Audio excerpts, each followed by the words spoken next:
Buenas noches, compañeros diputados, compañeras diputadas.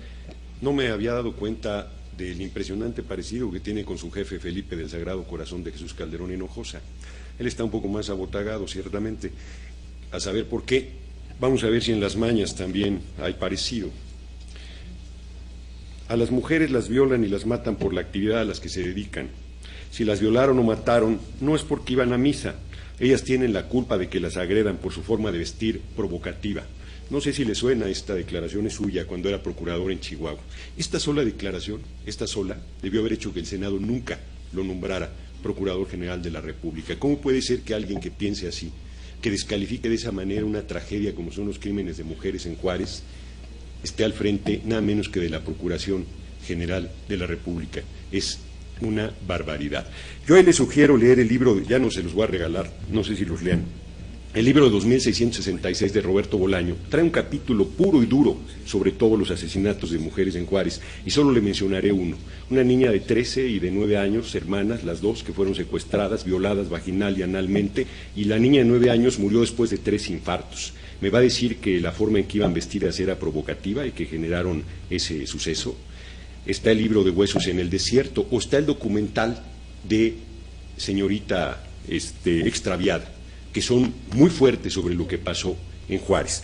Pero hablemos de las responsabilidades que tiene ahora. Dice que están apegados a la legalidad y al Estado de Derecho. Le pregunto lo que le pregunté al empleado Blake: ¿en qué fundamentan los retenes militares y los retenes policíacos? ¿Cuántos? A ver si ya tengo suerte, se lo he preguntado a una pila de empleados de Calderón. ¿Cuántos civiles han sido asesinados en retenes militares? Por lo menos 50 en Michoacán.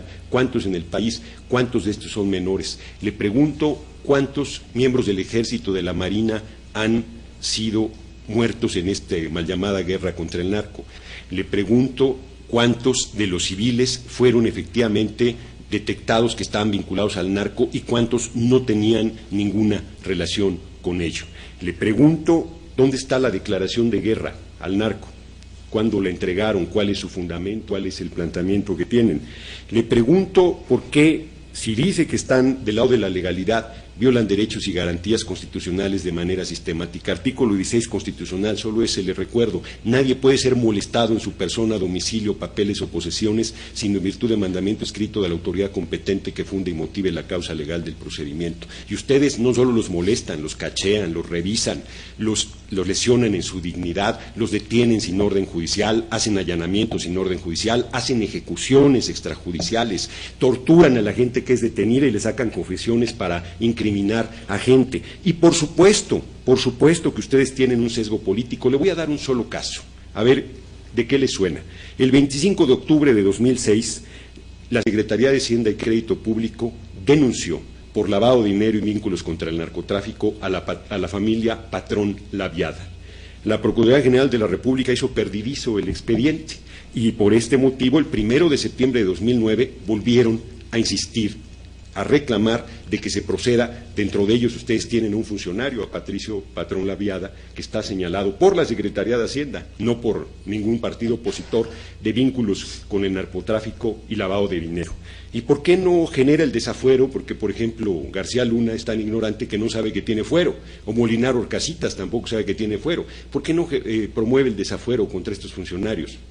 García Luna es el lampón mayor que existe en el país, está documentadísimo en Reporte Índigo todas las irregularidades e ilegalidades que ha cometido. Yo he sostenido que es un asesino, pero además tiene actos de corrupción muy fuertes. O lo invito a leer el libro de Camisas Azules, Manos Negras, que tiene todos los negocios hechos al cobijo de poder en Pemex de los panistas que actualmente gobiernan este país. ¿Por qué no ha procedido contra ellos? ¿O por qué no ha procedido contra el propio Molinar Orcasitas, que viene aquí a dar clases de educación y tiene en su conciencia la muerte de 49 niños que murieron quemados vivos? ¿Qué caradura se necesita para hacer una cosa de esa naturaleza?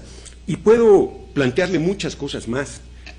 Metió una controversia contra las bodas gay, contra el aborto. Sus creencias personales no tienen por qué afectar la posición de derechos. Usted como abogado sabe que si le hace que no quiera ejercer ese derecho, es su decisión y su voluntad de hacerla, pero por ejemplo el asunto de las muertes de mujeres por abortos mal practicados es un problema de salud pública y a eso atiende esa legislación, a ninguna otra cosa. Como el tiempo se está acabando, es poco, dejo esas preguntas, no quiero irme sin preguntarle, seré curioso, ¿y dónde está Diego Fernández de Ceballos?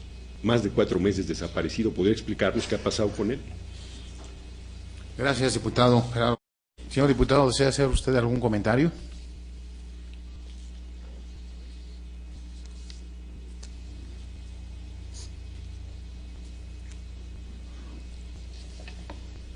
Mire, usted es abogado, yo no, lo voy a ilustrar. Primero, los retenes militares, artículo 29, no han pedido suspensión de derechos y garantías constitucionales. Artículo 129 constitucional, en tiempos de paz el ejército debe estar en los cuarteles. Lo violan de manera sistemática. No hay ninguna legislación que pueda pasar por encima de eso. Y ustedes violan sistemática y permanentemente los derechos y garantías constitucionales. Pero le voy a decir más. Usted dice que cambió la situación de la lucha contra el narco por el asunto de los Zetas y de la salida de gente del ejército. No. Es el cártel de Los Pinos el que generó este problema, porque se robaron la presidencia de la República y para legitimarse se metieron en todo el asunto de la mal llamada guerra contra el narco. Ya han bañado de sangre al país. Fíjese, ustedes hablan de que héroes y que reconocen al ejército, no pueden ni siquiera dar el número de soldados que han muerto, de marinos que han muerto, porque no les importa la vida de la gente, no saben el número de civiles. Se los he preguntado a todos los que han desfilado por aquí. Les he dicho cuántos niños han sido asesinados en esos retenes militares. Y les tiene sin cuidado el dolor y el sufrimiento de la gente. ¿Y cuánta muerte hay ahí? 28,000. ¿De esos cuántos eran inocentes? ¿Cuántos no estaban vinculados al narco? Se lo pregunté, no contesta nada. Se me sale por peteneras. Y esas declaraciones de que le dije de las mujeres en Juárez están documentadas en muchísimos medios de comunicación. Se las voy a hacer llegar para que le refresque la memoria. Entonces, y lo de patrón Laviada, qué desfachatez de respuesta. Le estoy diciendo que esto está ahí con ustedes desde el 25 de octubre de 2006.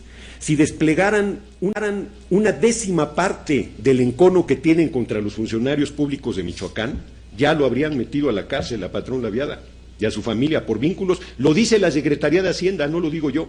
Y si no tiene el oficio, se lo doy.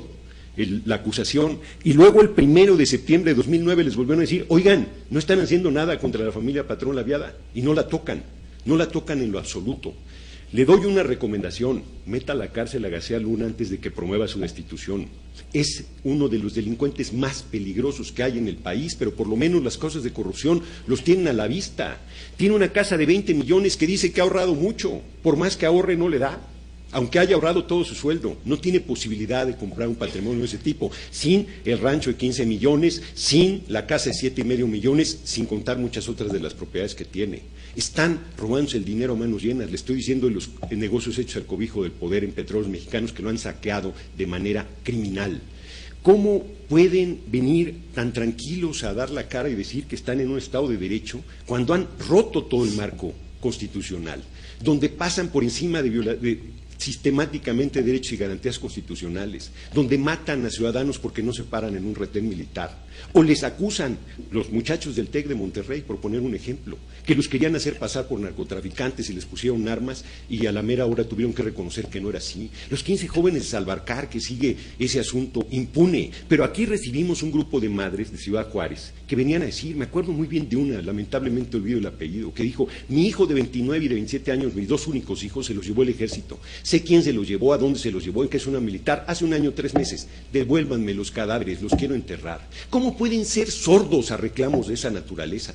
¿Cómo pueden responder que le van a dar dinero a la gente cuando está pidiendo justicia? Cuando lo único que pide es que acabe la impunidad, que acabe la corrupción, que acabe el cinismo que los caracteriza al gobierno que ustedes encabezan. ¿Cómo pueden seguir cobrando sus sueldos cuando han bañado en sangre al país y lo tienen en un deterioro terrible? Ustedes han desviado la atención de los graves problemas económicos, políticos y sociales con este brete de la guerra contra el narco, para que no se hable del desempleo brutal, para que no se hable del desmantelamiento de la planta productiva del campo y la ciudad, para que no se hable de que hay 7,5 millones de la ciudad, para que no se hable de que hay 7,5 millones de jóvenes sin acceso a la universidad, para que no se hable de los más de 40 millones de personas en extrema pobreza que reciben $1 al día, aunque el secretario de Hacienda del gobierno usurpador diga que son solo 6 millones. Es terrible el daño que han hecho al país. ¿Qué esperan para renunciar? ¿Qué necesitan para irse de ese gobierno que no se los confió la ciudadanía, pero que además estando en ello han demostrado una inoperancia, una incompetencia y una incapacidad verdaderamente vergonzosa? ¿De qué están hechos? ¿Qué tipo de mexicanos son? ¿Les corre sangre en las venas? Francamente no lo creo. No veo cómo puedan dormir tranquilos con este desastre de país que han generado. Y ahora Calderón ya anuncia lo que va a hacer otra vez contra Andrés Manuel, otra vez a sembrar el odio, otra vez a sembrar la polarización, otra vez a la campaña sucia. ¿No se llenan? ¿Cómo pueden hacer que empaten sus creencias cristianas y católicas con este tipo de comportamiento absolutamente miserable, absolutamente canalla? Es increíble lo que están haciendo y no vamos a descansar, no solo hasta que se vayan, sino hasta que muchos de ustedes vayan a la cárcel por las enormes responsabilidades de crímenes que tienen en contra del pueblo de México. Muchas gracias, compañeros diputados, compañeras diputadas.